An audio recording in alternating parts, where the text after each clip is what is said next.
Bây giờ hai anh em chúng tôi đi hái Đi hái phong lan kim tuyến nhé các bạn. kim tuyến. Đây, bạn đi theo mình đây. Anh em tôi sắp chuẩn bị về rồi nên anh em tôi tranh thủ đi hái.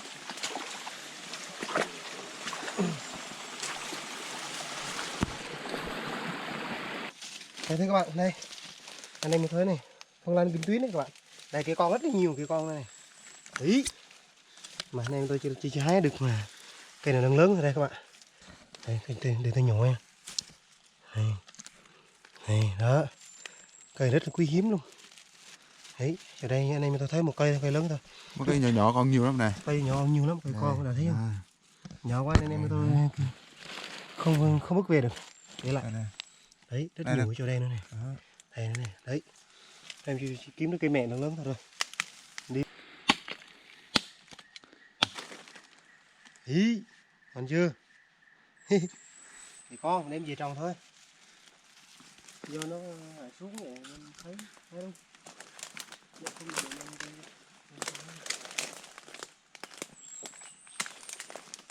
Đây.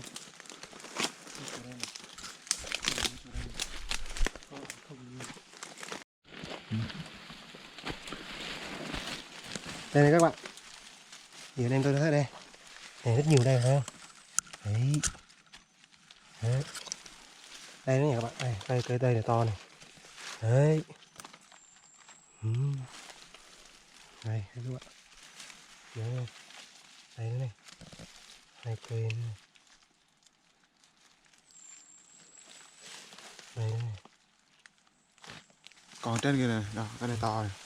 Đây này. Đây này, cái to rồi nè. Đấy, cây to đó.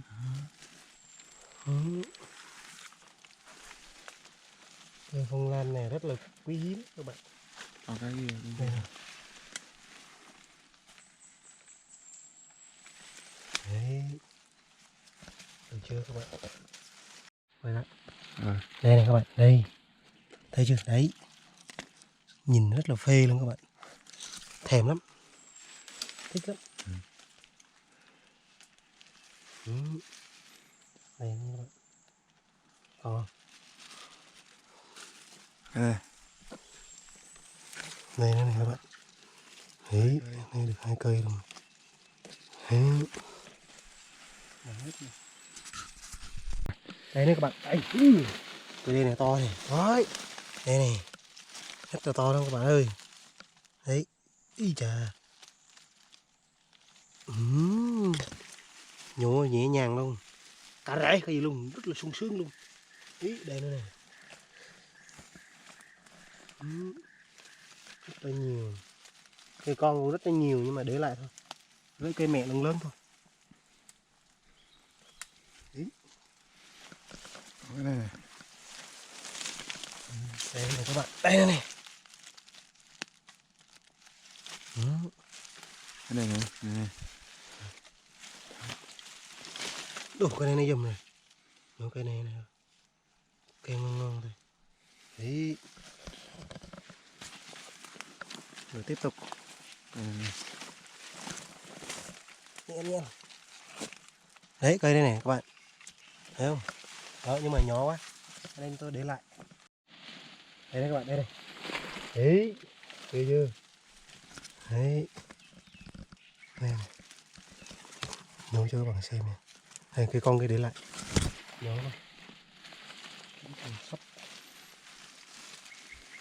Sắp được rồi, thành quả của anh em tôi sắp được. Đấy. Thấy ra bông này thấy không? Bông nó đây. Bông nó mà trắng trắng nhỏ nhỏ thôi, dễ thương lắm. Bông nó không đẹp đâu nhưng mà người ta quý là người ta quý cái cây nó thôi nha các bạn. Cái lá ở đây. Sắp rồi. Anh em như tôi nếu mà nhổ nhiều thì tôi không dám lắm. Đầy cái bì túi nhỏ này thôi. Là anh em tôi có thể về.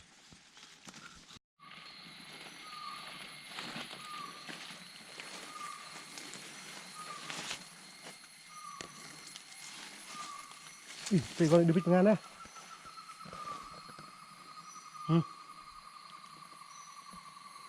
Nhìn mất là.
thành quả của anh em tôi đây.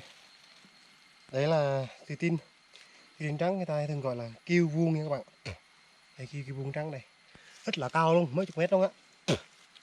Cũng may là có cái cây nhỏ mình chọt cây, chọt nó rớt xuống. Yeah, về các bạn. Cánh có tay.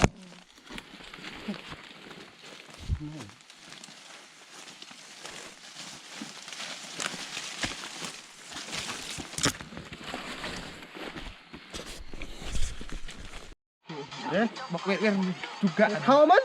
Cảm ơn. Bay lên đất.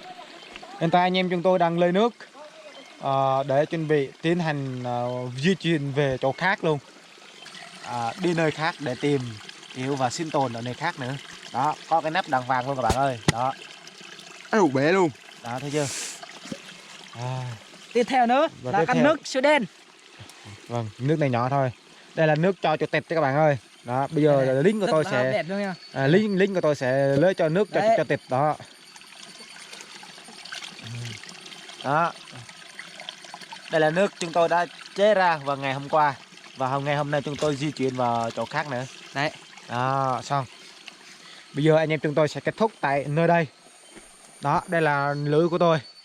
Tại nơi đây, ở một chân đường núi. Đây là chỗ của chúng tôi và chúng tôi sẽ di chuyển ở nơi khác. Hiện tại chúng tôi đang khu vực của huyện Đắk Đoa, nhưng mà anh em chúng tôi là ở Chợ Phá, nhưng mà chúng tôi đã vượt núi rất là dài và cao và trải qua 5 tiếng và tới ở huyện núi của huyện Đắk Đoa.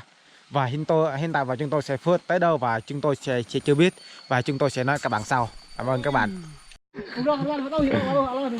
Bây giờ anh em chúng tôi sẽ di chuyển vào nơi khác, và không biết chúng tôi sẽ xong được bao lâu ở trên đường núi này và tới nhà vào lúc thời gian nào và ngày nào.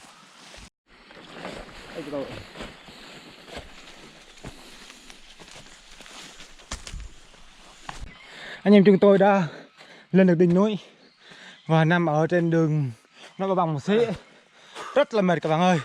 Hiện tại anh em chúng tôi phải di chuyển lên đường đó dốc con nữa, chết rồi.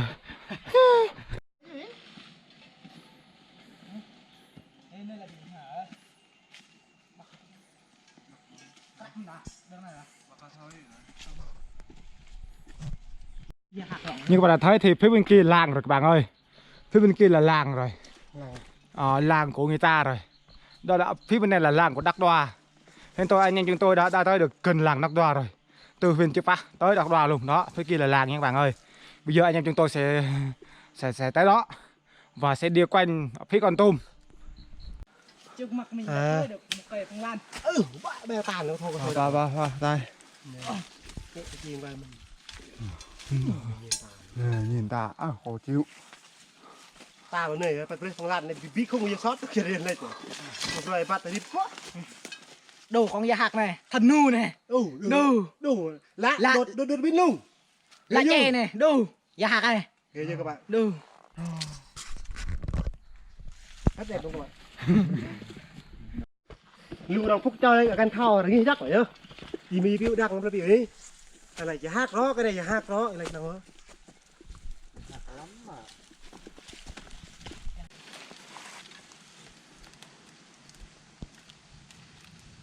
Ok. Thật là nặng lắm các bạn ơi. Đấy rất là lên đúng mắt. Hoàng phi hạt đột biến. Phi hạt đột biến đây. Hạt ấy. Như vậy hả? Như vậy.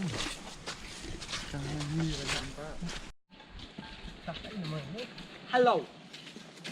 Hôm nay mình phải đi đường ngay.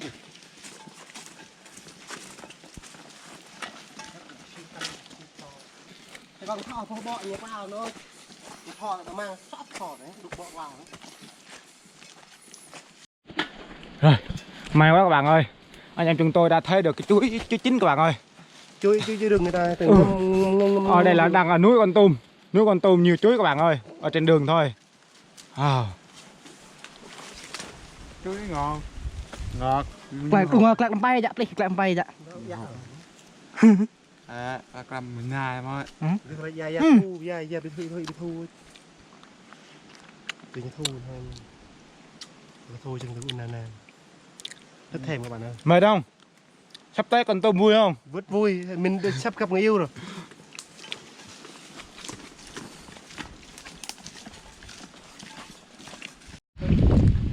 Như các bạn đã thấy thì hiện tại anh em chúng tôi đã được tới nơi. Đó, toàn là mây, núi thôi. Anh em chúng tôi đang ở đỉnh núi rất là đẹp. Dưới kia toàn là mây. Hiện tại chúng tôi đang ở trên sương mây, sương mù.